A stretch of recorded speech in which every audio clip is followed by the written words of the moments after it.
c'est frère Sébastien Diagba, je suis franciscain et puis bon, coordinateur de l'association ASAB, qui veut dire Association de soutien et d'appui aux personnes brûlées. Bon, ce qui était important, c'était la mission qui s'est passée l'année dernière avec l'association Solidarité Brûlée Nantes-Lomé. Et on envisage encore cette année et que ce serait à partir du 11 novembre au 29 novembre. Et je dirais que bon, l'année passée, bon, ça s'est bien passé. Donc, les opérations, tout ceci s'est bien passé. Bon, comme on le dit, il y a toujours des hauts et des bas parce que ce n'est pas toujours évident, surtout pour le transport, et l'hébergement, bon, et la restauration. Mais en tout cas, on ne peut pas dire qu'il n'y a pas de soutien, un peu de soutien, surtout ce qui concerne dans le domaine de la restauration. Donc, le ministère de l'action sociale, bon, était intervenu avec des vivres. Et puis, bon, le ministre aussi de l'agriculture aussi avait donné des sacs de maïs. Et je pense que bon, un peu de tout, avec ce qu'on récolte, on arrive quand même à s'en sortir, mais ce n'est pas ça. Il y a quand même toujours des difficultés. Bon, le grand projet, c'est dit que bon, on souhaite bon, puisqu'on a à la recherche, on a trouvé quand même un terrain de 4 hectares, et là qu'on pourrait, si qu'on arrive à acquérir, à payer, donc nous allons essayer de faire la construction du centre, pour pouvoir soigner et remettre cette personne en activité aussi, parce qu'il doit avoir à faire des apprentissages et toutes choses.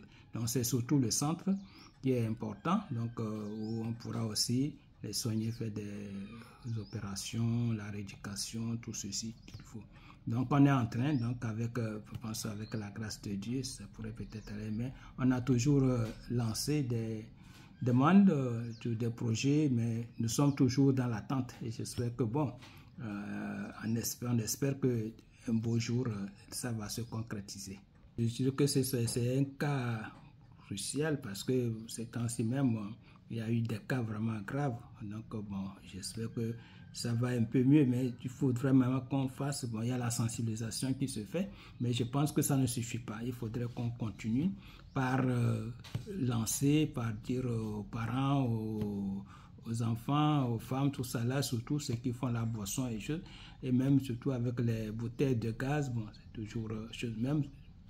Tout dernièrement, c'est un agent bon, qui travaille au camp, qui, bon, il ne s'attendait pas, qui a été brûlé par l'essence parce qu'il y a une citerne qui était chose qui s'est explosée. Donc je pense que ce sont des choses qui arrivent, ce sont des choses qui ne sont pas souvent prévenues, qui arrivent, et puis bon, on est pris dedans, bon, c'est pas chose. Donc, et puis il y a aussi une petite fille aussi, bon, qui s'est fait brûler aussi, comme ça, et chez elle c'est un peu délicat, mais je pense que bon, avec la grâce de Dieu, bon, en attendant que la mission arrive, bon, c'est de faire ce qu'on peut, c'est ça.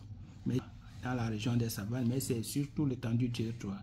Et je pense que bon, on reçoit, parce que ce n'est pas seulement les gens de Dapon qu'on amène pour les soins, mais c'est toute la région, tout le Togo. Bon, par exemple, il y a Nabassar, il y a Kanté, et du côté de Karo aussi, il y en a. Donc, disons que même à Lomé, bon, les gens qui viennent vers nous pour se faire soigner. Donc, c'est vraiment délicat. Il y a cette année, bon, il y en a pas mal, mais je pense qu'on ne sait pas comment est-ce qu'il faut faire le choix, mais je pense que c'est le docteur, bon, on envoie la liste avec les choses, donc c'est le médecin qui fait le choix, bon, il désigne, voit les cas graves, et comme ça, on essaie de les amener. Mais je pense qu'il y aura au moins plus d'une vingtaine, hein, si je sais pas, un peu pas tout, mais il y aura au moins une vingtaine de patients qui seront enrhumés. Et je pense que c'est les nouveaux quand même, c'est très important. Puis il y a les anciens, ceux qui ont été opérés, eux autres, ils retournent pour le contrôle. Donc avec le contrôle, on essaie de voir si ça réussit.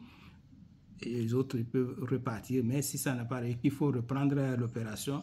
C'est ainsi que ça se fait. Donc bon, chaque fois, je pense que c'est ce qu'il faut. Et c'est pourquoi, bon, avec ce nombre, tout ça là, on demande qu'il y ait 2 missions. Donc, il y avait 2 missions, mais à cause de Covid, bon, ça nous a réduit à 1 mission. Donc, maintenant, que c'est parti, donc je suis en train de faire des démarches pour voir, bon, si effectivement, si on peut avoir une deuxième mission, ça va beaucoup nous aider, parce que ce n'est pas seulement ceux d'Apong, mais il y en a un peu partout, et surtout à Lomé, quand ils viennent, ils n'arrivent pas à absorber tout le monde. Donc je pense que s'il y a au moins 2 missions, ça permettra pour la première mission, bon, ils consultent, ils opèrent, et la deuxième mission, bon, c'est toujours comme ça permet quand même que tout le monde puisse passer, quoi. Donc sinon, si c'est une seule mission, je pense que ça n'arrange pas. Le message, c'est qu'il faudrait que tout le monde soit averti de la chose. C'est très sympa à dire, moi, ça ne me concerne pas, ça ne me regarde pas. Non, les brûlures, on ne sait jamais. Ça peut arriver à qui, à n'importe qui et à n'importe quel moment.